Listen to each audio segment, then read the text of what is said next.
ਇਹ ਰੋਸ਼ਨੀ ਦੀ ਕਿਰਨ ਨਜ਼ਰ ਆਈ ਹੈ ਕਿ ਇੱਕ ਜਿਹੜਾ ਸਾਡੇ ਲਈ ਇੱਕ ਮਾਈਨੋਰਟੀ ਕਮਿਸ਼ਨ ਆ ਰਿਹਾ ਹੈ। ਆਓ ਸਾਰੇ ਹੋ ਕੇ ਯਤਨ ਕਰੀਏ ਕਿ ਗੌਰਮੈਂਟ ਆਫ ਇੰਡੀਆ ਨੂੰ ਅਸੀਂ ਪ੍ਰੇਰਨਾ ਦਈਏ ਕਿ ਇਸ ਕਮਿਸ਼ਨ ਨੂੰ ਪ੍ਰੋਪਰ ਤੌਰ 'ਤੇ ਐਸਟੈਬਲਿਸ਼ ਕਰੋ ਜੰਮੂ ਕਸ਼ਮੀਰ ਵਿੱਚ, ਤਾਂ ਕਿ ਇਸ ਦਾ ਮਾਈਨੋਰਟੀ ਜਿਹੜੀ ਅਸੀਂ ਬੈਠੇ ਦੇ ਹਾਂ ਅਸੀਂ ਇਹਦਾ ਪੂਰਾ ਫਾਇਦਾ ਉਠਾਈਏ। ਕਿਉਂਕਿ ਜੰਮੂ ਕਸ਼ਮੀਰ ਵਿੱਚ ਦੋ ਤਬਕੇ ਐਸੇ ਹਨ ਕਿ ਜਿਨ੍ਹਾਂ ਨੂੰ ਅੱਜ ਤੱਕ ਮਾਰ ਪੈਂਦੀ ਆ ਰਹੀ ਹੈ। ਇੱਕ ਤੇ 1947 ਦੇ ਸ਼ਰਨਾਰਥੀ ਜਿਹੜੇ ਕਿ ਇਸ ਵਕਤ ਜੰਮੂ ਕਸ਼ਮੀਰ ਵਿੱਚ ਆਪਣਾ 17 ਲੱਖ ਦੇ ਕਰੀਬ ਹਨ ਔਰ ਜਿਨ੍ਹਾਂ ਨੂੰ ਅੱਜ ਤੱਕ ਕੋਈ ਫਾਇਦਾ ਨਹੀਂ ਮਿਲਿਆ। ਨੰਬਰ 2 ਕਸ਼ਮੀਰ ਦੇ ਸਰਦਾਰ ਹਨ ਜਿਹੜੇ ਵਿਚਾਰੇ ਮਾਰ ਖਾ ਕੇ ਦਰਬਦਰ ਹੋ ਰਹੇ ਹਨ, ਜਿਨ੍ਹਾਂ ਨੂੰ ਅੱਜ ਤੱਕ ਕੋਈ ਬੈਨੀਫਿਟ ਨਹੀਂ ਮਿਲਿਆ। ਖਰੜਾ ਸਾਡੇ ਕੋਲ ਜੋ ਆਇਆ ਹੈ ਉਸ ਵਿੱਚ ਬਹੁਤ ਐਸੀਆਂ ਸਕੀਮਾਂ ਹਨ ਕਿ ਜਿਹੜੇ ਬੱਚੇ ਅਨਐਮਪਲਾਇਡ ਹਨ ਉਹਨਾਂ ਨੂੰ ਰੋਜ਼ਗਾਰ ਲਈ 6.5 ਲੱਖ ਤੱਕ ਉਹਨਾਂ ਨੂੰ ਪੈਸਾ ਮਿਲ ਸਕਦਾ ਹੈ ਔਰ ਉਹ ਪੈਸਾ ਜਿਹੜਾ ਹੈ ਉਹਦੇ ਵਿੱਚ 35% ਉਹਨਾਂ ਨੂੰ ਸਬਸਿਡੀ ਮਿਲਦੀ ਹੈ। ਅਤੇ ਜਿਹੜਾ ਬੱਚਾ 11ਵੀਂ ਤੋਂ ਲੈ ਕੇ PhD ਕਰਨਾ ਚਾਹੁੰਦਾ ਉਹਨਾਂ ਨੂੰ 25 ਤੋਂ ਲੈ ਕੇ 35 ਲੱਖ ਰੁਪਇਆ ਉਹਨਾਂ ਨੂੰ ਸਕਾਲਰਸ਼ਿਪ ਦੇ ਰੂਪ ਵਿੱਚ ਉਹਨਾਂ ਨੂੰ ਮਿਲ ਸਕਦਾ ਹੈ।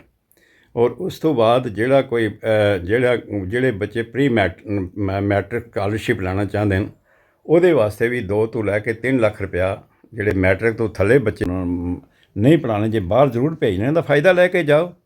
ਕਿਉਂ ਆਪਣੀਆਂ ਜ਼ਮੀਨਾਂ ਵੇਚ ਕੇ ਆਪਣੇ ਮਕਾਨ ਗਿਰਵੀ ਰੱਖ ਕੇ ਬੈਂਕਾਂ ਤੋਂ ਕਰਜ਼ੇ ਲੈ ਕੇ ਮਾਂ ਪਿਓ 'ਤੇ ਇੱਕ ਬੜਾ ਬੋਝ ਪਾ ਕੇ ਤੁਸੀਂ ਜਾ ਰਹੇ ਹੋ, ਅੱਗੇ ਪਤਾ ਨਹੀਂ ਉੱਥੇ ਤੁਸੀਂ ਕਾਮਯਾਬ ਹੋ ਜਾਂ ਨਾ ਹੋ। ਉਸ ਸੰਬੰਧੀ ਅਸੀਂ ਲੋਕਾਂ ਨੂੰ ਇਹ ਕਰਦੇ ਹਾਂ ਵੀ ਇੱਕ ਬੜੀ ਅੱਛੀ ਸਕੀਮ ਆਈ ਹੈ ਸਾਡੇ ਕੋਲ, ਆਓ ਭਾਈ ਸਾਰਾ ਕੁਝ ਸਾਡੇ ਇਸ ਵਕਤ ਹੱਥ ਵਿੱਚ ਹੈ, ਅਸੀਂ ਤੁਹਾਡੀ ਪੂਰੀ ਮਦਦ ਕਰ ਸਕਦੇ ਜੇ ਗਵਰਨਮੈਂਟ ਆਫ ਇੰਡੀਆ ਸਾਡੇ ਨਾਲ। ਅੱਜ ਸਾਡੇ ਰੂਬਰੂ ਨੇ advocate Amrik Singh ji. Amrik Singh ji national minority commission ਦੇ ਮੈਂਬਰ ਵੀ ਨੇ ਜੰਮੂ ਕਸ਼ਮੀਰ ਤੋਂ, ਜਿਹੜੇ 7 ਮੈਂਬਰ ਚੁਣੇ ਗਏ ਨੇ ਉਹਨਾਂ ਵਿੱਚੋਂ ਇੱਕ ਸਰਦਾਰ ਅਮਰੀਕ ਸਿੰਘ ਜੀ ਵੀ ਨੇ। ਡਾਕਟਰ ਸਾਹਿਬ, ਅਸੀਂ ਤੁਹਾਡੇ ਤੋਂ ਇਹ ਜਾਣਨਾ ਚਾਹਾਂਗੇ ਕਿ ਜਿਸ ਸਮੇਂ ਤੁਸੀਂ ਜੁਆਇਨ ਕੀਤਾ ਐਜ਼ ਅ ਮੈਂਬਰ, ਤੁਹਾਨੂੰ ਕਿੱਦਾਂ ਦਾ ਲੱਗਿਆ ਤੇ ਕੀ ਕੁਝ ਤੁਹਾਨੂੰ ਮਹਿਸੂਸ ਹੋਇਆ ਜੁਆਇਨ ਕਰਨ ਤੋਂ ਬਾਅਦ? ਗੁਰਦਿਆਲ ਜੀ, ਵਾਹਿਗੁਰੂ ਜੀ ਕਾ ਖਾਲਸਾ ਵਾਹਿਗੁਰੂ ਜੀ ਕੀ ਫਤਿਹ। ਤੁਹਾਡਾ ਬਹੁਤ ਧੰਨਵਾਦ ਕਿ ਤੁਸੀਂ ਅੱਜ ਦਰਦ ਰੱਖਿਆ ਹੈ ਸਿੱਖ ਕੌਮ ਦੇ ਸਿੱਖ ਕੌਮ ਦੇ ਪ੍ਰਥਾ ਕਿ ਤੁਸੀਂ ਅੱਜ ਤੁਹਾਨੂੰ ਇਸ ਚੀਜ਼ ਦੀ ਚਿੰਤਾ ਹੋਈ ਕਿ ਤੁਸੀਂ ਅੱਜ ਮੇਰੇ ਕੋਲ ਆ ਕੇ ਮਾਈਨੋਰਟੀ ਕਮਿਸ਼ਨ ਅਤੇ ਹੋਰ ਸਿੱਖਾਂ ਦੇ ਜਿਹੜੇ ਮਸਲੇ ਹਨ, ਸੰਜੀਦਾ ਮਸਲੇ ਨੇ, ਉਹਨਾਂ ਦੇ ਬਾਰੇ 'ਚ ਗੱਲ ਕਰਨ ਇੱਥੇ ਪੁੱਜੇ ਹੋ। ਮੈਂ ਤੁਹਾਡਾ ਬਹੁਤ ਧੰਨਵਾਦ ਅਤੇ ਸਵਾਗਤ ਕਰਦਾ ਹਾਂ। ਵਾਸਤਵ ਵਿੱਚ 2019 ਵਿੱਚ 5 ਅਗਸਤ 2019 ਵਿੱਚ ਗੌਰਮੈਂਟ ਆਫ ਇੰਡੀਆ ਨੇ ਜਿਹੜਾ ਜੰਮੂ ਕਸ਼ਮੀਰ ਦਾ ਵਾਦ ਵਿਵਾਦ ਦਾ ਮਸਲਾ ਬਣਿਆ ਸੀ 370 ਦਾ, ਉਹ ਸਕ੍ਰੈਪ ਕੀਤਾ। ਉਹਦੇ ਬਾਅਦ ਜੰਮੂ ਕਸ਼ਮੀਰ ਵਿੱਚ ਇੱਕ ਐਸੀ ਹਵਾ ਆਈ, ਲਹਿਰ ਦੀ ਹਵਾ ਆਈ ਜਿਸ ਨੂੰ ਕਿ ਦਬੇ ਹੋਏ ਲੋਕ ਜਿਹੜੇ ਸਨ, ਕੁਝ ਜਿਹਦੇ ਵੀ ਸ਼ਰਨਾਰਥੀ ਵੀ ਹਨ, ਵੈਸਟ ਪਾਕਿਸਤਾਨੀ ਸਨ, ਅਤੇ ਜੰਮੂ ਕਸ਼ਮੀਰ ਵਿੱਚ ਜਿਹੜਾ ਜੰਮੂ ਨਾਲ ਬੜਾ ਇਮਤਿਆਜ਼ ਹੋ ਰਿਹਾ ਸੀ, ਸਾਰਾ ਪੈਸਾ ਜਿਹੜਾ ਕਸ਼ਮੀਰ ਜਾਂਦਾ ਸੀ ਯੂਨੀਅਨ ਬਜਟ ਦਾ, ਉਸ 'ਤੇ ਥੋੜ੍ਹੀ ਜਿਹੀ ਰਾਹਤ ਮਿਲੀ ਹੈ ਸਾਨੂੰ। ਲੇਕਿਨ ਉਸ ਤੋਂ ਬਾਅਦ ਯੂਨੀਅਨ ਗੌਰਮੈਂਟ ਨੇ ਇਹ ਵੀ ਸੋਚਿਆ ਕਿ ਜੰਮੂ ਕਸ਼ਮੀਰ ਵਿੱਚ ਜਿਹੜਾ ਮਾਈਨੋਰਟੀ ਤਬਕਾ ਹੈ ਇਹਦੇ ਨਾਲ ਬਹੁਤ ਧੱਕਾ ਹੋ ਰਿਹਾ ਹੈ। ਤਾਂ ਇਸ 'ਤੇ ਪ੍ਰਥਾਏ ਇੱਕ ਸੁਪਰੀਮ ਕੋਰਟ ਵਿੱਚ ਕਿਸੇ ਵਿਅਕਤੀ ਨੇ ਰਿਟ ਕੀਤੀ ਸੀ ਕਿ ਜਿਹੜੇ ਲੋਕ ਮੈਜੋਰਟੀ 'ਚ ਹਨ ਉਹ ਮਾਈਨੋਰਟੀ ਦਾ ਫਾਇਦਾ ਕਿਉਂ ਉਠਾ ਰਹੇ ਹਨ, ਜਦ ਕਿ ਆਲ ਇੰਡੀਆ ਇੱਕ ਐਕਟ ਬਣਿਆ ਸੀ ਕਿ ਇੰਡੀਆ ਵਿੱਚ ਮਾਈਨੋਰਟੀ ਜਿਹੜਾ ਸੀ ਉਹ ਮੁਸਲਿਮ ਭਰਾਵਾਂ ਨੂੰ ਗਿਣਿਆ ਗਿਆ ਸੀ ਕਿ ਮੁਸਲਿਮ ਮੈਜੋਰਟੀ ਜਿਹੜੀ ਹੈ ਉਹ ਜੰਮੂ ਕਸ਼ਮੀਰ ਵਿੱਚ ਹੈ ਅਤੇ ਇੱਥੇ ਮਾਈਨੋਰਟੀ ਦਾ ਫਾਇਦਾ ਉਠਾਉਂਦੇ ਸਨ। ਇਹਦੇ ਵਾਸਤੇ ਸੁਪਰੀਮ ਕੋਰਟ ਦਾ ਇਸ ਸਟੇਟ ਦਾ ਜਦੋਂ ਡਿਸੀਜਨ ਆਇਆ, ਉਹ ਡਿਸੀਜਨ ਇਹ ਹੈ ਕਿ ਮਾਈਨੋਰਟੀ ਉਹ ਹੁੰਦੀ ਹੈ ਜਿਸ ਇਲਾਕੇ ਕੇ ਜਿਸ ਸਟੇਟ ਵਿੱਚ ਜਿਸ ਪ੍ਰਾਂਤ ਵਿੱਚ ਅਗਰ ਘੱਟ ਗਿਣਤੀ ਕੋਈ ਹੈ ਉਹਨੂੰ ਮਾਈਨੋਰਟੀ ਗਿਣਿਆ ਜਾਂਦਾ ਹੈ, ਜਦ ਕਿ ਜੰਮੂ ਕਸ਼ਮੀਰ ਵਿੱਚ ਜੋ ਮੁਸਲਿਮ ਵੀਰ ਹਨ ਉਹ ਮੈਜੋਰਟੀ 'ਚ ਹਨ, they should not be treated as minority community. ਅਤੇ ਉਸ ਸੰਬੰਧ ਵਿੱਚ ਇਹ ਹੋਇਆ ਕਿ 370 ਹਟਣ ਤੋਂ ਬਾਅਦ ਇੱਕ ਰਾਹ ਹਮਵਾਰ ਹੋ ਗਈ, ਕਿਉਂਕਿ 370 ਵਿੱਚ ਕੋਈ ਪ੍ਰਤੀਬੰਧ ਹੁੰਦੇ ਹਨ। ਜਦ ਤੱਕ ਜੰਮੂ ਕਸ਼ਮੀਰ ਦੀ ਅਸੈਂਬਲੀ ਉਸ ਨੂੰ ਪਾਸ ਨਹੀਂ ਸੀ ਕਰਦੀ, ਤਦ ਤੱਕ 370 ਦੇ ਜੋ ਜੰਮੂ ਕਸ਼ਮੀਰ ਵਿੱਚ ਅਮੈਂਡਮੈਂਟ ਗੌਰਮੈਂਟ ਆਫ ਇੰਡੀਆ ਕਰਦੀ ਸੀ, ਉਹਦੀ ਅਮੈਂਡਮੈਂਟ ਜਦ ਤੱਕ ਅਸੈਂਬਲੀ ਨਹੀਂ ਸੀ ਕਰਦੀ ਤਦ ਤੱਕ ਉਹ ਕਾਨੂੰਨ ਲਾਅ ਇਸ 'ਤੇ ਲਾਗੂ ਨਹੀਂ ਸੀ ਹੁੰਦਾ। ਉਸ ਸੰਬੰਧ ਵਿੱਚ ਜਦੋਂ ਇਹ 370 ਸਕ੍ਰੈਪ ਔਰ 35 ਇੱਥੋਂ ਜੰਮੂ ਕਸ਼ਮੀਰ ਵਿੱਚ ਹਟਿਆ ਤਾਂ ਗੌਰਮੈਂਟ ਆਫ ਇੰਡੀਆ ਨੇ ਇਹ ਸੋਚਿਆ ਕਿ ਜੰਮੂ ਕਸ਼ਮੀਰ ਦੇ ਜੇ ਮਾਈਨੋਰਟੀ ਲੋਕਾਂ ਨੂੰ ਅੱਜ ਤੱਕ ਫਾਇਦਾ ਨਹੀਂ ਦਿੱਤਾ ਗਿਆ ਤਾਂ ਉਹਨਾਂ ਨੇ ਇੱਕ ਮਨਿਆਟੀ ਕਮਿਸ਼ਨ ਦੀ ਸ਼ੁਰੂਆਤ ਕੀਤੀ ਹੈ, ਜਿਹਦੇ ਵਿੱਚ ਕਿ ਸਿੱਖ ਕਮਿਊਨਿਟੀ ਦੇ 7 ਮੈਂਬਰ ਜਿਹੜੇ ਚੁਣੇ ਗਏ ਹਨ, 2 ਕਸ਼ਮੀਰ ਤੋਂ ਔਰ 5 ਜੰਮੂ ਤੋਂ। ਔਰ ਉਹ ਮੈਂਬਰ ਚੁਣੇ ਗਏ ਜਿਹੜੇ ਬੁੱਧੀਜੀਵੀ, ਇੰਟੈਲੈਕਚੁਅਲ ਔਰ ਕਾਫੀ ਜਿਨ੍ਹਾਂ ਨੂੰ ਜੰਮੂ ਕਸ਼ਮੀਰ ਦੀ ਕੌਨਸਟੀਟਿਊਸ਼ਨ ਅਤੇ ਸਿੱਖ ਕੌਮ ਦੇ ਪ੍ਰਤੀ ਕਾਫੀ ਨੌਲੇਜ ਹੈ। ਅਤੇ ਉਹਦੇ ਬਾਅਦ ਇੱਕ ਜੰਮੂ ਕਸ਼ਮੀਰੀ ਸਿੱਖਾਂ ਦੇ ਦਿਮਾਗ ਵਿੱਚ, ਸਿੱਖਾਂ ਦੇ ਤਬਕੇ ਵਿੱਚ ਇੱਕ ਹੋਪ ਜਾਗਰੂਕ ਹੋਈ ਹੈ ਕਿ ਸਾਡੇ ਵਾਸਤੇ ਜੋ ਗੌਰਮੈਂਟ ਆਫ ਇੰਡੀਆ ਨੇ ਕੁਝ ਸਾਨੂੰ ਸੋਚਣਾ ਸ਼ੁਰੂ ਕੀਤਾ ਹੈ। ਇਸ ਦੇ ਪਰਥਾਏ ਮੈਂ ਤੁਹਾਨੂੰ ਦੱਸਾਂ ਕਿ ਜਿਹੜਾ ਮਨਿਆਟੀ ਐਕਟ ਹੈ ਉਹਦੇ ਮੁਤਾਬਕ ਯੂਨੀਅਨ ਬਜਟ ਵਿੱਚ 5000 ਕਰੋੜ ਰੁਪਇਆ ਮਨਿਆਟੀ ਵਾਸਤੇ ਸੁਰੱਖਿਅਤ ਕੀਤਾ ਜਾਂਦਾ ਹੈ। ਔਰ ਇਹ ਸਾਰਾ ਫਾਇਦਾ ਜਿਹੜਾ ਅੱਜ ਤੱਕ 75 ਸਾਲ ਵਿੱਚ ਜੰਮੂ ਕਸ਼ਮੀਰ ਵਿੱਚ ਜਿਹੜਾ ਇਸ ਮਨਿਆਟੀ ਦਾ ਜਿੰਨਾ ਪੈਸਾ ਸੀ ਸਾਰਾ ਕਸ਼ਮੀਰ ਜਾਂਦਾ ਸੀ। ਮੁਸਲਿਮ ਭਰਾ ਇਹਦਾ ਫਾਇਦਾ ਉਠਾਉਂਦੇ ਸਨ। ਜੰਮੂ ਵਿੱਚ ਮਨਿਆਟੀ ਦੇ 10 ਰੁਪਏ ਵੀ ਕਿਸੇ ਨੇ ਅੱਜ ਤੱਕ ਯੂਜ਼ ਨਹੀਂ ਕੀਤੇ। ਤਾਂ ਹੁਣ ਇਹ ਹੋਇਆ ਕਿ ਗੌਰਮੈਂਟ ਆਫ ਇੰਡੀਆ ਨੇ ਜਿਹੜਾ ਜੰਮੂ ਕਸ਼ਮੀਰ ਵਿੱਚ ਇੱਕ ਮਨਿਆਟੀ ਦੀ ਕਮਿਊਨਿਟੀ ਦਾ ਜੋ ਐਕਟ ਜਿਹੜਾ ਐਕਸਟੈਂਡ ਕਰਨ ਦੀ ਕੋਸ਼ਿਸ਼ ਕੀਤੀ ਹੈ, ਕਰ ਰਹੇ ਹਨ। ਉਮੀਦ ਹੈ ਕਿ ਜਲਦੀ ਹੀ ਇੱਥੇ ਐਸਟੈਬਲਿਸ਼ ਹੋ ਜਾਏਗਾ।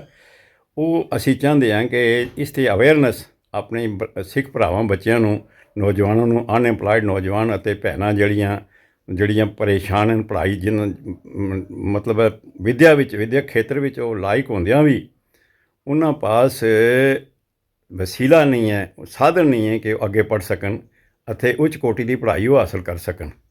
ਉਸ ਸੰਬੰਧ ਵਿੱਚ ਮਨਿਆਟੀ ਕਮਿਸ਼ਨ ਦਾ ਜੋ ਸਾਡੇ ਕੋਲ ਪ੍ਰੋਗਰਾਮ ਆਇਆ ਹੈ, ਖਰੜਾ ਸਾਡੇ ਕੋਲ ਜੋ ਆਇਆ ਹੈ, ਉਸ ਵਿੱਚ ਬਹੁਤ ਐਸੀਆਂ ਸਕੀਮਾਂ ਹਨ ਕਿ ਜਿਹੜੇ ਬੱਚੇ ਅਨਐਮਪਲਾਇਡ ਹਨ ਉਹਨਾਂ ਨੂੰ ਰੋਜ਼ਗਾਰ ਲਈ 6.5 ਲੱਖ ਤੱਕ ਉਹਨਾਂ ਨੂੰ ਪੈਸਾ ਮਿਲ ਸਕਦਾ ਹੈ।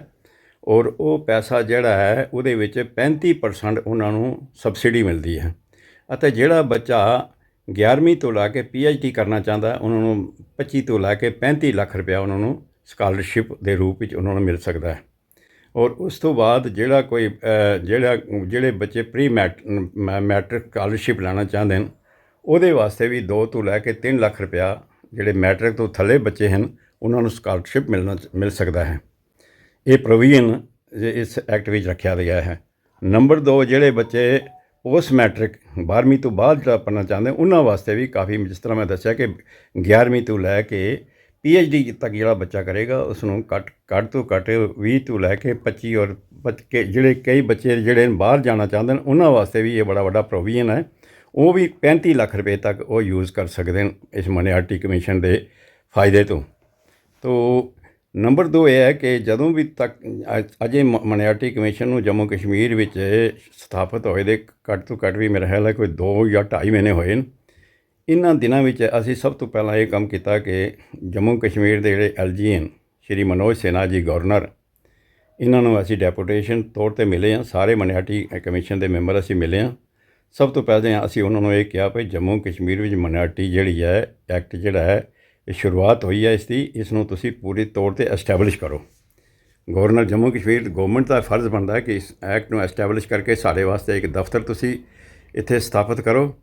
ਨੰਬਰ 2, ਜਿਹੜੇ ਪਬਲਿਕ ਸਰਵਿਸ ਕਮਿਸ਼ਨ ਵਿੱਚ 1951 ਤੋਂ ਲੈ ਕੇ ਅੱਜ ਤੱਕ ਸਾਡਾ ਇੱਕ ਮੈਂਬਰ ਚੁਣਿਆ ਜਾਂਦਾ ਸੀ ਪਬਲਿਕ ਸਰਵਿਸ ਕਮਿਸ਼ਨ ਵਿੱਚ, ਔਰ ਰਿਹਾ ਅੱਜ ਤੱਕ ਸਰਦਾਰ ਅਮਰ ਸਿੰਘ ਜੀ ਖੁਰਾਨਾ 2 ਦਫਾ ਚੇਅਰਮੈਨ ਰਹੇ ਪਬਲਿਕ ਸਰਵਿਸ ਕਮਿਸ਼ਨ ਦੇ।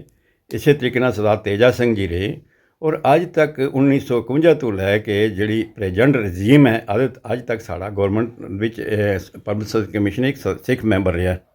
ਲੇਕਿਨ ਬੜੇ ਅਫਸੋਸ ਨਾਲ ਕਹਿਣਾ ਪੈਂਦਾ, ਗਵਰਨਰ ਸਾਹਿਬ ਨੂੰ ਅਸੀਂ ਕਿਹਾ ਕਿ ਇਸ ਦਫਾ ਤੁਸੀਂ ਸਾਡਾ ਕੋਈ ਸਿੱਖ ਮੈਂਬਰ ਨਹੀਂ ਬਣਾਇਆ, ਔਰ ਨਾ ਹੀ ਸਬਆਰਡੀਨੇਟਸ ਸਿਲੈਕਸ਼ਨ ਸਰਵਿਸ ਬੋਰਡ ਵਿੱਚ ਤੁਸੀਂ ਸਾਡਾ ਕੋਈ ਬੰਦਾ ਰੱਖਿਆ, ਜਿਹੜੀ ਨਾਨ ਗੈਜ਼ਟਡ ਸਿਲੈਕਸ਼ਨ ਬੋਰਡ ਹੁੰਦਾ ਹੈ ਉਹਦੇ ਵਿੱਚ ਸਾਡਾ ਤੁਸੀਂ ਕੋਈ ਬੰਦਾ ਨਹੀਂ, ਕਿ ਸਾਡੇ ਨਾਲ ਬੇਇਨਸਾਫੀ ਹੈ। ਔਰ ਪੰਜਾਬੀ ਜਿਹੜੀ ਜੰਮੂ ਕਸ਼ਮੀਰ ਵਿੱਚ ਮਹਾਰਾਜਾ ਰਣਜੀਤ ਸਿੰਘ ਤੋਂ ਟਾਈਮ ਤੋਂ ਲੈ ਕੇ ਇੱਥੇ ਲਾਗੂ ਸੀ।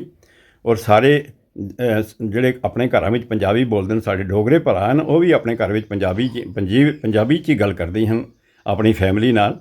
ਅਤੇ ਸਾਨੂੰ ਸਮਝ ਨਹੀਂ ਆਈ ਕਿ ਤੁਸੀਂ ਗੋਜਰੀ ਨੂੰ ਮਾਨਤਾ ਦੇ ਦਿੱਤੀ, ਕਸ਼ਮੀਰੀ ਨੂੰ ਮਾਨਤਾ ਦੇ ਦਿੱਤੀ, ਡੋਗਰੀ ਨੂੰ ਮਾਨਤਾ ਦੇ ਦਿੱਤੀ, ਲੱਦਾਖੀ ਨੂੰ ਮਾਨਤਾ ਦੇ ਦਿੱਤੀ, ਤਾਂ ਪੰਜਾਬੀ ਨਾਲ ਵਿਤਕਰਾ ਕਿਉਂ ਹੋਇਆ? ਇਹ ਬੜਾ ਸਾਡੇ ਨਾਲ ਜਿਹੜਾ ਹੈ ਡਿਸਕ੍ਰਿਮੀਨੇਸ਼ਨ, ਜਿਸ ਨੂੰ ਅਸੀਂ ਕੰਡੈਮ ਕਰਦੇ ਹਾਂ।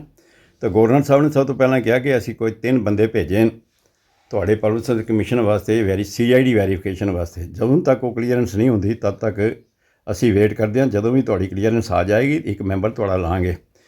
ਨੰਬਰ 2 ਉਹਨਾਂ ਨੇ ਕਿਹਾ ਕਿ ਅਸੀਂ ਸਬਾਰਡੀਨੇਟ ਸਿਲੈਕਸ਼ਨ ਬੋਰਡ ਵਿੱਚ ਹੀ ਤੁਹਾਡਾ ਰੱਖਾਂਗੇ। ਪੰਜਾਬੀ ਵਾਸਤੇ ਉਹਨਾਂ ਨੇ ਕਿਹਾ ਕਿ ਮੇਰੇ ਪ੍ਰੈਰੋਗੇਟਿਵ ਨਹੀਂ ਹੈ, ਗਵਰਨਮੈਂਟ ਆਫ ਇੰਡੀਆ ਦੇ ਪ੍ਰੈਰੋਗੇਟਿਵ ਵਿੱਚ ਹੈ, ਉਹ ਪੰਜਾਬੀ ਤੁਹਾਡੇ ਆਫੀਸ਼ੀਅਲ ਲੈਂਗੁਏਜ ਲਾਗੂ ਕਰ ਸਕਦਾ ਹੈ ਗਵਰਨਮੈਂਟ ਆਫ ਇੰਡੀਆ। ਇਹ ਮੇਰੇ ਜੰਮੂ ਕਸ਼ਮੀਰ ਗਵਰਨਰ ਦੇ ਪ੍ਰੈਰੋਗੇਟਿਵ ਵਿੱਚ ਨਹੀਂ ਹੈ। ਤਾਂ ਉਸ ਦੇ ਲਈ ਵੀ ਅਸੀਂ ਲੜਾਈ ਲੜਦੇ ਹਾਂ ਕਿ ਪਿੱਛੇ ਸਾਡੀ ਜਿਹੜੀ ਆਲ ਇੰਡੀਆ ਮਾਈਨੋਰਿਟੀ ਕਮਿਸ਼ਨ ਦੀ ਇੱਕ ਬਹੁਤ ਵੱਡੀ ਕਾਨਫਰੰਸ ਹੋਈ, ਐਨੂਅਲ ਕਾਨਫਰੰਸ ਹੋਈ ਦਿੱਲੀ ਵਿਖੇ, ਜਿੱਥੇ ਕਿ ਘੱਟ ਤੋਂ ਘੱਟ 400-500 ਡੈਲੀਗੇਟਸ ਹਨ ਔਰ ਮਾਈਨੋਰਿਟੀ ਕਮਿਊਨਿਟੀ ਦਾ ਮਿਨਿਸਟਰ ਜਿਹੜੇ ਹਨ ਜੌਨ ਬਾਲਾ ਸਾਹਿਬ ਉਹ ਵੀ ਆਏ ਸਨ, ਸਰਦਾਰ ਇਕਬਾਲ ਸਿੰਘ ਜੀ ਚੇਅਰਮੈਨ ਉਹ ਵੀ ਉੱਥੇ ਹੀ ਸਨ ਔਰ ਬੜੇ ਅੱਛੇ ਜਿਹੜੇ ਸੂਝਵਾਨ ਇੰਟੈਲੈਕਚੁਅਲ ਬੁੱਧੀਜੀਵੀ ਉੱਥੇ ਪੁੱਜੇ ਸਨ। ਉੱਥੇ ਵੀ ਸਾਡਾ ਜੰਮੂ ਕਸ਼ਮੀਰ ਦਾ ਮਸਲਾ ਜਿਹੜਾ ਉਹ ਅਸੀਂ ਛੇੜਿਆ ਉੱਥੇ ਕਿ ਸਾਡੇ ਨਾਲ ਉੱਥੇ ਬੜਾ ਧੱਕਾ ਹੋ ਰਿਹਾ।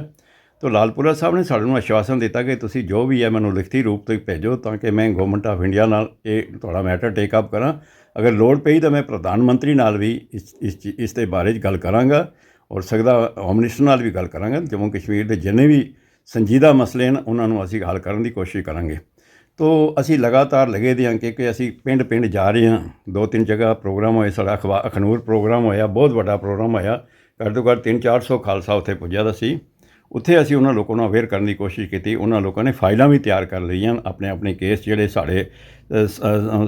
ਸਾਡੇ ਸਾਹਮਣੇ ਜਾਂ ਸਾਡੇ ਸਪੁਰਦ ਕਰਨ ਦੀ ਉਹਨਾਂ ਨੇ ਕੋਸ਼ਿਸ਼ ਕੀਤੀ ਕਿ ਇਹਨਾਂ ਸਾਡੇ ਕੇਸਾਂ ਨੂੰ ਤੁਸੀਂ ਟੇਕ ਅਪ ਕਰੋ ਮਾਈਨੋਰਿਟੀ ਕਮਿਸ਼ਨ ਨਾਲ ਤਾਂ ਕਿ ਸਾਡੇ ਲੋਕਾਂ ਨੂੰ ਫਾਇਦਾ ਮਿਲ ਸਕੇ। ਕਿਉਂਕਿ ਸਾਡੇ ਸਿੱਖਾਂ ਵਿੱਚ ਖਾਸ ਕਰ ਬਹੁਤ ਬਰਾਦਰੀਆਂ ਹਨ, ਜਿਸ ਤਰ੍ਹਾਂ ਭਾਟੜਾ ਬਰਾਦਰੀ ਹੈ, ਸਿਕਲੀਗੜ੍ਹ ਬਰਾਦਰੀ ਹੈ, ਔਰ ਇੱਕ ਹੋਰ ਬਰਾਦਰੀ ਹੁੰਦੀ ਹੈ ਜਿਸ ਨੂੰ ਅਸੀਂ ਬਾਲਾ ਕੇ ਬਰਾਦਰੀ ਕਹਿੰਦੇ ਹਨ।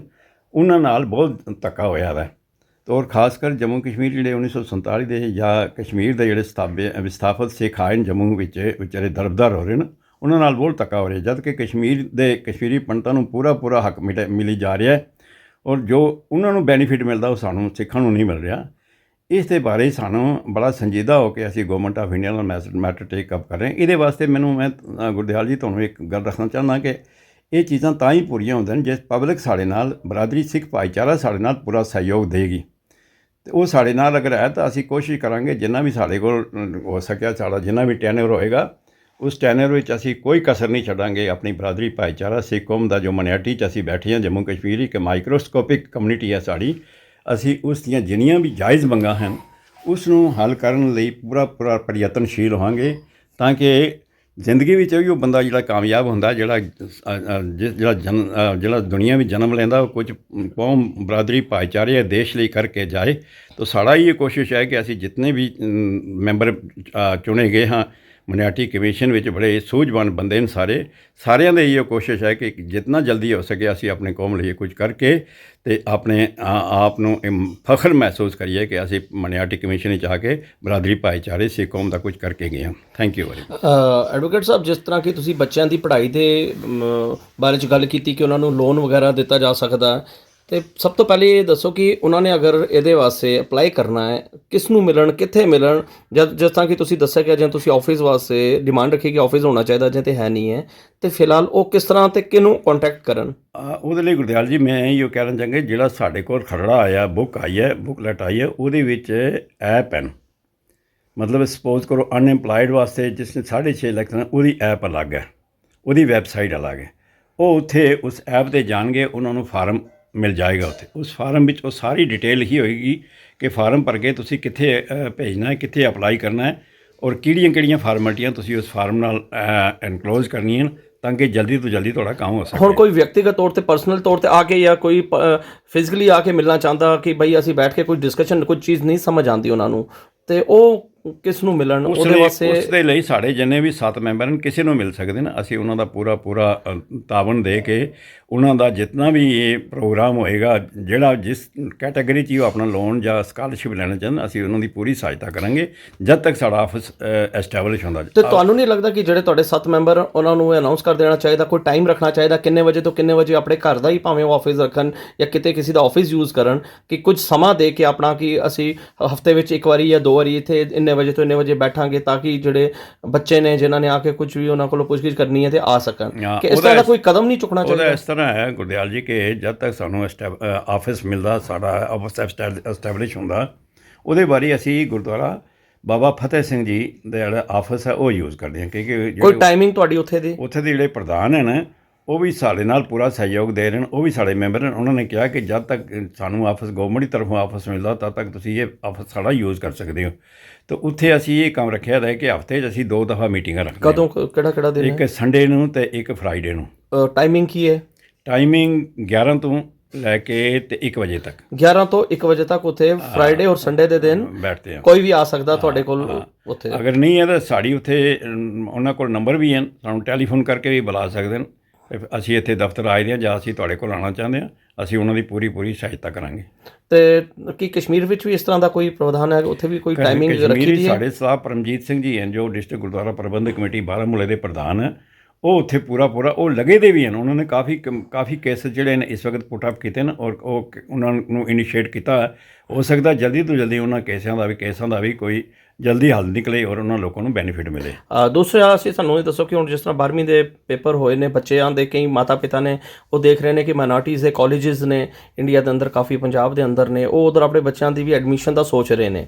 ਤੇ ਉਸ ਦੇ ਵਾਸਤੇ ਤੁਹਾਡੀ ਤਰਫੋਂ ਕੀ ਕੁਝ ਮਦਦ ਹੋ ਸਕਦੀ ਹੈ ਉਹਨਾਂ ਬੱਚਿਆਂ ਨੂੰ ਕਿ ਉਹਨਾਂ ਨੂੰ ਮਾਈਨੋਰਟੀਜ਼ ਦੇ ਕਾਲਜ ਵਿੱਚ ਜਿਹੜੀ ਨੇ ਉਹਦੇ ਬਾਰੇ 'ਚ ਆਪਣਾ ਇਕਬਾਲ ਸਿੰਘ ਲਾਲਪੁਰਾ ਜੀ ਨੇ ਜੋ ਚੇਅਰਮੈਨ ਸਾਹਿਬ ਹਨ, ਉੱਥੇ ਉਹਨਾਂ ਨੇ ਆਪਣਾ ਦਿੱਲੀ ਕਾਨਫਰੰਸ ਵਿੱਚ ਇਹ ਉਚੇਚਾ ਕਿਹਾ ਸੀ ਕਿ ਜਿਹੜੇ ਬੱਚੇ ਮਾਈਨੋਰਟੀ ਦੇ ਜਿਨ੍ਹਾਂ ਦੇ ਮੈਰਿਟ ਅੱਛੇ ਨੇ, ਉਹ 50% ਤੋਂ ਉੱਪਰ ਜਿਨ੍ਹਾਂ ਦਾ ਮੈਰਿਟ ਹਨ, ਉਹ ਸਾਨੂੰ ਸੰਪਰਕ ਕਰ ਸਕਦੇ ਨੇ।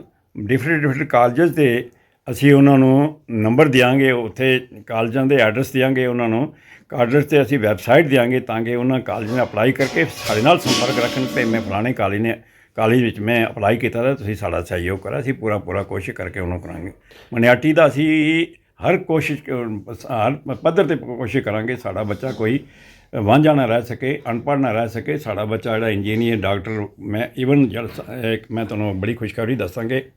ਜੰਮੂ ਡਿਸਟ੍ਰਿਕਟ ਗੁਰਦੁਆਰਾ ਪ੍ਰਬੰਧਕ ਕਮੇਟੀ ਨੇ ਇੱਕ ਬੜਾ ਅੱਛਾ ਪ੍ਰੋਗਰਾਮ ਸ਼ੁਰੂ ਕੀਤਾ ਹੈ ਜਿਹਦੇ 'ਚ ਉਹਨਾਂ ਨੇ ਕਿਹਾ ਕਿ ਜਿੰਨੇ ਵੀ JKAS Jammu Kashmir administration service ਜਾਂ IPS ਜਾਂ IAS ਜਾਂ IFSC ਜਿਹੜੇ ਬੱਚੇ ਪੜ੍ਹਨਾ ਚਾਹੁੰਦੇ ਨੇ, ਟ੍ਰੇਨਿੰਗ ਲੈਣਾ ਚਾਹੁੰਦੇ ਨੇ, ਉਹਨਾਂ ਨੇ ਕਿਹਾ ਕਿ ਅਸੀਂ ਉਹਨਾਂ ਦੀ ਜਿਹੜੀ ਫੀਸ ਹੈ ਆਪਣੇ ਕੋਲੋਂ ਦਿਆਂਗੇ। ਜਿਹੜੇ ਬੱਚੇ ਬਿਲੋ ਪਾਵਰਟੀ ਲਾਈਨ, ਅਸੀਂ ਉਹਨਾਂ ਨੂੰ ਹਰ ਤਰ੍ਹਾਂ ਦੀ ਕੋਸ਼ਿਸ਼ ਕਰਾਂਗੇ, ਲੇਕਿਨ ਬੱਚਾ ਲਾਇਕ ਹੋਣਾ ਚਾਹੀਦਾ, ਬੱਚਾ ਪੜ੍ਹਨ ਦੇ ਕਾਬਲ ਹੋਣਾ ਚਾਹੀਦਾ।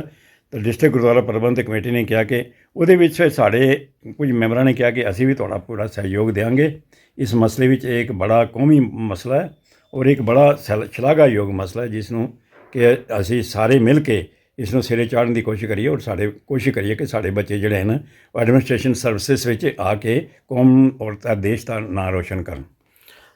ਅਗਰ ਅੱਜ ਦੀ ਡੇਟ ਵਿੱਚ ਜਦੋਂ ਤੋਂ ਤੁਸੀਂ ਲੋਕ ਮੈਂਬਰ ਬਣੇ, 7 ਮੈਂਬਰ ਸਾਡੇ ਆਏ ਮਾਈਨੋਰਟੀ ਕਮਿਸ਼ਨ ਦੇ ਵਿੱਚ ਇੱਥੇ, ਤੇ ਇਹ ਉਪਰਾਲਾ ਹੋਣਾ ਸ਼ੁਰੂ ਹੋ ਗਿਆ ਬੱਚਿਆਂ ਦੇ ਐਜੂਕੇਸ਼ਨ ਦੇ ਰਿਲੇਟਡ। ਤੁਸੀਂ ਬਹਿ ਕੇ ਲੋਕਾਂ ਨੂੰ ਜਿਹੜਾ ਗਾਈਡ ਕਰਨਾ ਸ਼ੁਰੂ ਕਰ ਦਿੱਤਾ, ਐਜੂਕੇਟ ਕਰਨਾ ਸ਼ੁਰੂ ਕਰ ਦਿੱਤਾ, ਗੁਰਦੁਆਰਿਆਂ ਵਿੱਚ ਜਾਣਾ ਸ਼ੁਰੂ ਕਰ ਦਿੱਤਾ। ਆਖਿਰ 75 ਸਾਲ ਬਾਅਦ ਕਿਉਂ, 75 ਸਾਲ ਤੱਕ ਆਖਿਰ ਐਸਾ ਕਿਉਂ ਨਹੀਂ ਕੋਈ ਕਰ ਪਾਇਆ? 75 ਸਾਲ ਤੱਕ ਕਿਉਂ ਨਹੀਂ ਕਿਸੇ ਨੇ ਕੁਝ ਇਸ ਤਰੀਕੇ ਦਾ ਕੋਈ ਇਨੀਸ਼ੀਏਟਿਵ ਲਿਆ? ਉਹਦੇ ਬਾਰੇ ਗੁਰਦਿਆਲ ਜੀ ਤੁਹਾਨੂੰ ਵੀ ਪਤਾ ਹੈ ਕਿ ਇੱਥੇ ਜੰਮੂ ਕਸ਼ਮੀਰ ਵਿੱਚ ਕਸ਼ਮੀਰੀਆਂ ਦੀ ਸੈਂਟਰਲ ਗੌਰਮੈਂਟ ਰਹੀ ਔਰ ਮਾਮਡਨ ਦੀ ਉਹਨਾਂ ਦਾ ਬੋਲਬਾਲਾ ਰਿਹਾ। ਅਤੇ ਜੰਮੂ ਦੇ ਜਿਹੜੇ ਸਾਡੇ ਲੋਕ ਸਨ ਬੜੇ ਘੱਟ ਗਿਣਤੀ, ਵਾਸਤਵ ਵਿੱਚ ਤਾਂ ਸਿੱਖ ਤਾਂ ਕੋਈ ਬੜੀ ਮੁਸ਼ਕਿਲ ਨਾਲ MLA ਬਣ ਹੀ ਸਕੇ, ਜੋ ਬਣੇ ਵੀ ਉਹ ਵੀ ਵਿਚਾਰੇ ਉਹਨਾਂ ਦੇ ਹੱਥ ਵੀ ਕੱਟੇ ਜਾਂਦੇ ਸਨ, ਉਹਨਾਂ ਦੀ ਕੋਈ ਆਵਾਜ਼ ਅਸੈਂਬਲੀ ਸੁਣ ਕੇ ਰਾਜੀ ਨਹੀਂ ਸੀ। ਅਤੇ ਦੂਸਰਾ ਸਾਡੇ ਉੱਪਰ ਇੱਕ ਬੜਾ ਵੱਡਾ ਜਿਹੜਾ ਭਾੜ ਬੈਠਾ ਦਾ ਸੀ ਉਹ ਸੀ 370 ਔਰ 35 ਹੈ। ਇਹਨਾਂ ਦਫਾ ਦੇ ਅਨੁਸਾਰ ਅਸੀਂ ਲੋਕ ਕੁਝ ਵੀ ਕੰਮ ਕਰਨ ਵਾਸਤੇ, ਕਿਉਂਕਿ ਜਦ ਤੱਕ ਸੈਂਟਰਲ ਗੌਰਮੈਂਟ ਗੌਰਮੈਂਟ ਇੰਟਰਫੇਅਰ ਨਹੀਂ ਸੀ ਕਰਦੀ, ਜੰਮੂ ਕਸ਼ਮੀਰ ਗੌਰਮੈਂਟ ਨੇ ਆਪਣੀ ਅਸੈਂਬਲੀ ਦੀ ਜੋ ਪਾਵਰ ਸੀ ਇੱਥੇ ਕਿ ਜਿਹੜਾ ਵੀ ਜੰਮੂ ਕਸ਼ਮੀਰ ਵਿੱਚ ਸੈਂਟਰਲ ਗੌਰਮੈਂਟ ਦਾ ਲਾਅ ਆਏਗਾ ਉਹ ਜਦ ਤੋਂ ਸਭ ਤੋਂ ਪਹਿਲਾਂ ਇੱਥੇ ਦੀ ਅਸੈਂਬਲੀ ਇਸ ਨੂੰ ਅਮੈਂਡਮੈਂਟ ਕਰਕੇ ਪਾਸ ਕਰੇਗੀ, ਤਾਂ ਜਾ ਕੇ ਸੈਂਟਰਲ ਗੌਰਮੈਂਟ ਦਾ ਲਾਅ ਇੱਥੇ ਅਸੀਂ ਇੰਪਲੀਮੈਂਟ ਕਰਾਂਗੇ। ਤਾਂ ਉਹ ਹੁਣ ਜਿਹੜਾ ਇੱਕ ਬੜਾ ਵੱਡਾ ਰੋੜਾ ਸੀ ਸਾਡੇ ਸਾਹਮਣੇ, ਉਹ ਖਤਮ ਹੋ ਗਿਆ। ਉਸ ਦੇ ਫਲਸਰੂਪ ਅਸੀਂ ਹੁਣ ਕੋਸ਼ਿਸ਼ ਕਰਾਂਗੇ ਕਿ ਹੁਣ ਇੱਕ ਮੌਕਾ ਮਿਲਿਆ ਸਾਨੂੰ ਆਪਣੇ ਬਰਾਦਰੀ ਭਾਈਚਾਰੇ ਕੌਮ ਦੀ ਅਸੀਂ ਖਿਦਮਤ ਕਰ ਸਕੀਏ ਇਹ ਜਿਹੜਾ ਮਾਈਨੋਰਟੀ ਐਕਟ ਦੇ ਮੁਤਾਬਕ, ਕਿਉਂਕਿ ਅਜੇ ਤੱਕ ਜੰਮੂ ਵਿੱਚ ਖਾਸ ਕਰ ਸਿੱਖ ਭਾਈਚਾਰੇ ਨੂੰ ਇਸ ਚੀਜ਼ ਦੀ ਅਵੇਅਰਨੈਸ ਹੈ ਨਹੀਂ ਕਿ ਇਹ ਮਾਈਨੋਰਟੀ ਐਕਟ ਹੈ ਕੀ ਹੈ। ਜਿੰਨੇ ਵੀ ਬੱਚੇ ਸਾਡੇ ਬਾਹਰ ਜਾ ਰਹੇ ਨੇ ਅੱਜ ਕੱਲ੍ਹ ਜ਼ਮੀਨਾਂ ਵੇਚ ਕੇ ਔਰ ਕਰਜ਼ੇ ਲੈ ਕੇ ਬੈਂਕਾਂ ਕੋਲੋਂ ਜਾ ਰਹੇ ਨੇ, ਅਸੀਂ ਉਹਨਾਂ ਨੇ ਕਿਹਾ ਭਾਈ ਤੁਹਾਨੂੰ ਕਰਜ਼ੇ ਲੈਣ ਦੀ ਕੋਈ ਲੋੜ ਨਹੀਂ। ਇੱਕ ਗੌਰਮੈਂਟ ਨੇ ਬੜੀ ਅੱਛੀ ਸਾਡੇ ਲਈ ਇੱਕ ਉਪਰਾਲਾ ਕੀਤਾ ਹੈ ਕਿ ਮਾਈਨੋਰਟੀ ਜਿਹੜਾ ਐਕਟ ਇੱਥੇ ਸ਼ੁਰੂਆਤ ਹੋਈ ਹੈ। ਉਹਦੇ ਵਿੱਚ ਇਹ ਹੈ ਕਿ ਜਿਹੜਾ ਬੱਚਾ ਬਾਹਰ ਜਾਣਾ ਚਾਹੁੰਦਾ, ਪੜ੍ਹਿਆ ਲਿਖਿਆ ਬੱਚਾ 50% ਤੋਂ ਉੱਪਰ ਜਿਹਦੇ ਮੈਰਿਟ ਹਨ, ਔਰ ਉਸ ਬੱਚੇ ਨੂੰ ਅਸੀਂ ਇਨਕਰੇਜ ਕਰਨ ਲਈ 35 ਤੋਂ ਲੈ ਕੇ 35 ਲੱਖ ਰੁਪਇਆ ਗਵਰਨਮੈਂਟ ਆਫ ਇੰਡੀਆ ਉਹਨੂੰ ਦੇ ਰਹੀ ਹੈ, ਫ੍ਰੀ ਆਫ ਕਾਸਟ ਸਮਝ ਲਓ ਤੁਸੀਂ ਕਿ 25 ਤੋਂ 35 ਲੱਖ ਰੁਪਏ 25 ਤੋਂ 35 ਲੱਖ ਤੱਕ ਉਹਨਾਂ ਨੂੰ ਦੇ। ਅਸੀਂ ਚਾਹੁੰਦੇ ਹਾਂ ਆਪਣੀ ਬਰਾਦਰੀ ਭਾਈਚਾਰਾ ਨੂੰ ਜੇ ਤੁਸੀਂ ਇੱਥੇ ਬੱਚੇ ਨਹੀਂ ਪੜ੍ਹਾਉਣੇ, ਜੇ ਬਾਹਰ ਜ਼ਰੂਰ ਭੇਜਣੇ ਦਾ ਫਾਇਦਾ ਲੈ ਕੇ ਜਾਓ। ਕਿਉਂ ਆਪਣੀਆਂ ਜ਼ਮੀਨਾਂ ਵੇਚ ਕੇ, ਆਪਣੇ ਮਕਾਨ ਗਿਰਵੀ ਰੱਖ ਕੇ, ਬੈਂਕਾਂ ਤੋਂ ਕਰਜ਼ੇ ਲੈ ਕੇ ਮਾਂ ਪਿਓ 'ਤੇ ਇੱਕ ਬੜਾ ਬੋਝ ਪਾ ਕੇ ਤੁਸੀਂ ਜਾ ਰਹੇ ਹੋ, ਅੱਗੇ ਪਤਾ ਨਹੀਂ ਉੱਥੇ ਤੁਸੀਂ ਕਾਮਯਾਬ ਹੋ ਜਾਂ ਨਾ ਹੋ। ਉਸ ਸੰਬੰਧੀ ਅਸੀਂ ਲੋਕਾਂ ਨੂੰ ਇਹ ਕਰਦੇ ਹਾਂ ਵੀ ਇੱਕ ਬੜੀ ਅੱਛੀ ਸਕੀਮ ਆਈ ਹੈ ਸਾਡੇ ਕੋਲ, ਆਓ ਭਾਈ, ਸਾਰਾ ਕੁਝ ਸਾਡੇ ਇਸ ਵਕਤ ਹੱਥ ਵਿੱਚ ਹੈ, ਅਸੀਂ ਤੁਹਾਡੀ ਪੂਰੀ ਮਦਦ ਕਰ ਸਕਦੇ ਜੇ ਗਵਰਨਮੈਂਟ ਆਫ ਇੰਡੀਆ ਸਾਡੇ ਨਾਲ ਹੈ। ਔਰ ਇੱਕ ਵੱਲ ਮੈਂ ਤੁਹਾਨੂੰ ਬੜੀ ਖੁਸ਼ਖਬਰੀ ਦੱਸਾਂਗੇ, ਸਰਦਾਰ ਇਕਬਾਲ ਸਿੰਘ ਲਾਲਪੁਰਾ ਜਿਹੜੇ ਨੇ ਉਹ ਇੱਕ ਮਾਈਨॉरिटी ਕਮਿਸ਼ਨ ਦੇ ਚੇਅਰਮੈਨ ਨਹੀਂ ਹਨ, ਬਲਕਿ ਭਾਰਤੀ ਗਵਰਨਮੈਂਟ ਵਿੱਚ ਉਹ ਪਾਰਲੀਮੈਂਟਰੀ BJP 'ਚ ਗਵਰਨਮੈਂਟ ਆਫ ਇੰਡੀਆ 'ਚ ਪਾਰਲੀਮੈਂਟਰੀ ਕਮੇਟੀ ਦੇ ਮੈਂਬਰ ਹਨ। ਇਸ ਵਕਤ ਉਹ ਬੜੇ ਪਾਵਰ ਰੱਖਦੇ ਨੇ ਜੰਮੂ, ਉਹ ਜੋ ਵੀ ਕੰਮ ਕਰਨਾ ਚਾਹੁੰਦੇ ਨੇ ਉਹਨਾਂ ਲਈ ਕੋਈ ਮੁਸ਼ਕਿਲ ਕੰਮ ਨਹੀਂ ਹੈ। ਸਿੱਖ ਬਰਾਦਰੀ ਭਾਈਚਾਰਾ ਦਾ ਵੈਸੇ ਹੀ ਕਰਦੇ ਲੱਗੇ। ਦੇਖੋ ਨਾਰਥ ਈਸਟ ਗੁਰਦੁਆਰੇ ਦਾ ਜੋ ਵੱਡੀ ਪ੍ਰੋਬਲਮ ਬਣੀ ਸੀ, ਉਹ ਲਾਲਪੁਰਾ ਸਾਹਿਬ ਨੇ ਜਾ ਕੇ ਉੱਥੇ ਖੁਦ ਆਪ ਮੌਜੂਦ ਹੋ ਕੇ ਉਸ ਮਸਲੇ ਨੂੰ ਹੱਲ ਕਰਕੇ ਉਹ ਗੁਰਦੁਆਰਾ ਸਾਹਿਬ ਨੂੰ ਆਜ਼ਾਦ ਕਰਾਇਆ ਔਰ ਉੱਥੇ ਗੁਰਦੁਆਰਾ ਸਾਹਿਬ ਨੂੰ ਸਹੀ ਇਸਟੈਬਲਿਸ਼ ਕਰਕੇ ਤੇ ਵਾਪਸ ਆਏ ਨੇ। ਇੱਕ ਬੜੀ ਸ਼ਲਾਘਾਯੋਗ ਕਦਮ ਹੈ ਉਹਨਾਂ ਦਾ।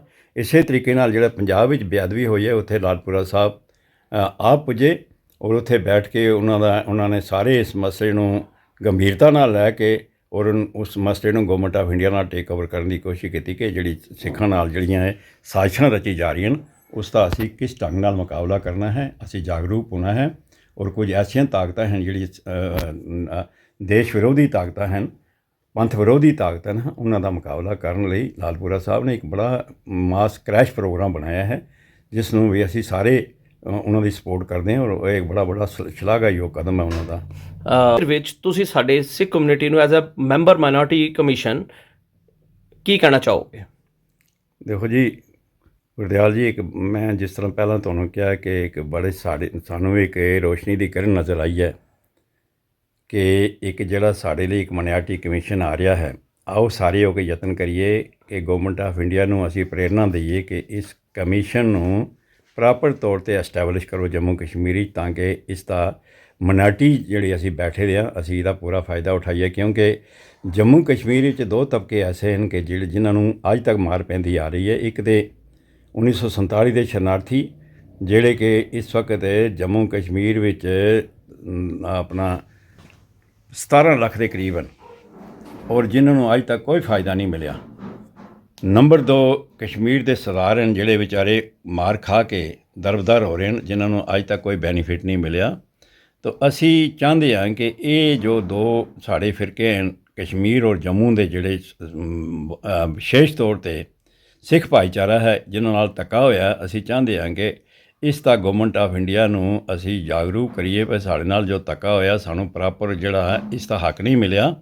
ਤਾਂ ਅਸੀਂ ਸਾਰੇ ਇਕੱਠੇ ਹੋ ਕੇ ਇੱਕ ਬੜਾ ਵੱਡਾ ਕ੍ਰੈਸ਼ ਪ੍ਰੋਗਰਾਮ ਬਣਾ ਕੇ ਅਸੀਂ ਗਵਰਨਮੈਂਟ ਆਫ ਇੰਡੀਆ ਤੱਕ ਦੇ ਕੰਨਾਂ 'ਤੇ ਗੱਲ ਪਹੁੰਚਾਈਏ ਕਿ ਜੰਮੂ ਕਸ਼ਮੀਰ ਦੇ ਸਿੱਖਾਂ ਨਾਲ ਅੱਜ ਤੱਕ ਬੜਾ ਧੱਕਾ ਹੋਇਆ ਔਰ ਸਾਨੂੰ ਸਾਡੇ ਬੱਚੇ ਨੌਜਵਾਨ ਜਿਹੜੇ ਦਰਬਦਰ ਫਿਰਦੇ ਲੱਗੇ ਦੇ, ਉਹ ਨਸ਼ੇ ਬੱਚੇ ਪਤਿਤ ਹੋ ਰਹੇ ਹਨ, ਜਿਹੜੇ ਕਿ ਇੱਕ ਬੜਾ ਵੱਡਾ ਆਉਣ ਵਾਲੇ ਕੰਟਰੀ ਮੁਲਕ ਲਈ, ਸਾਡੇ ਦੇਸ਼ ਲਈ ਇੱਕ ਬੜਾ ਵੱਡਾ ਇੱਕ ਖਤਰਾ, ਅਲਾਰਮ ਦਾ ਖਤਰਾ ਹੈ, ਜਿਸ ਦਾ ਮੁਕਾਬਲਾ ਕਰਨ ਲਈ ਸਾਨੂੰ ਇਕਜੁੱਟ ਹੋਣਾ ਚਾਹੀਦਾ। ਇਕਜੁੱਟ ਹੋ ਕੇ ਅਸੀਂ ਗਵਰਨਮੈਂਟ ਆਫ ਇੰਡੀਆ ਤੱਕ ਆਵਾਜ਼ ਪਹੁੰਚਾਈਏ ਕਿ ਜਦ ਤੱਕ ਸਾਨੂੰ ਆਰਥਿਕ ਤੌਰ 'ਤੇ ਸਾਨੂੰ ਤਾਕਤ ਨਹੀਂ ਮਿਲਦੀ ਤਦ ਤੱਕ ਅਸੀਂ ਆਪਣੇ ਭਵਿੱਖ ਲਈ ਕੁਝ ਨਹੀਂ ਕਰ ਸਕਦੇ। ਗਵਰਨਮੈਂਟ ਆਫ ਇੰਡੀਆ ਸਾਨੂੰ ਸਾਡਾ ਪੂਰਾ ਸਹਿਯੋਗ ਦੇਵੇ ਔਰ ਤਾਂ ਕਿ ਜੋ ਸਾਨੂੰ ਜੋ ਬੈਨੀਫਿਟ ਮਿਲਣੇ ਚਾਹੀਦੇ ਨੇ ਮਾਈਨॉरिटी ਦੇ ਤੌਰ 'ਤੇ ਔਰ ਸਾਨੂੰ ਉਸ ਦਾ ਪੂਰਨ ਤੌਰ 'ਤੇ ਸਾਨੂੰ ਬੈਨੀਫਿਟ ਮਿਲ ਸਕੇ ਔਰ ਅਸੀਂ ਉਹਦਾ ਫਾਇਦਾ ਉਠਾ ਲੈ ਸਕੀਏ। ਤੁਹਾਡਾ ਬਹੁਤ ਬਹੁਤ ਧੰਨਵਾਦ ਐਡਵੋਕੇਟ ਸਾਹਿਬ। ਥੈਂਕ ਯੂ ਜੀ। ਵਾਹਿਗੁਰੂ ਜੀ ਕਾ ਖਾਲਸਾ, ਵਾਹਿਗੁਰੂ ਜੀ ਕੀ ਫਤਿਹ।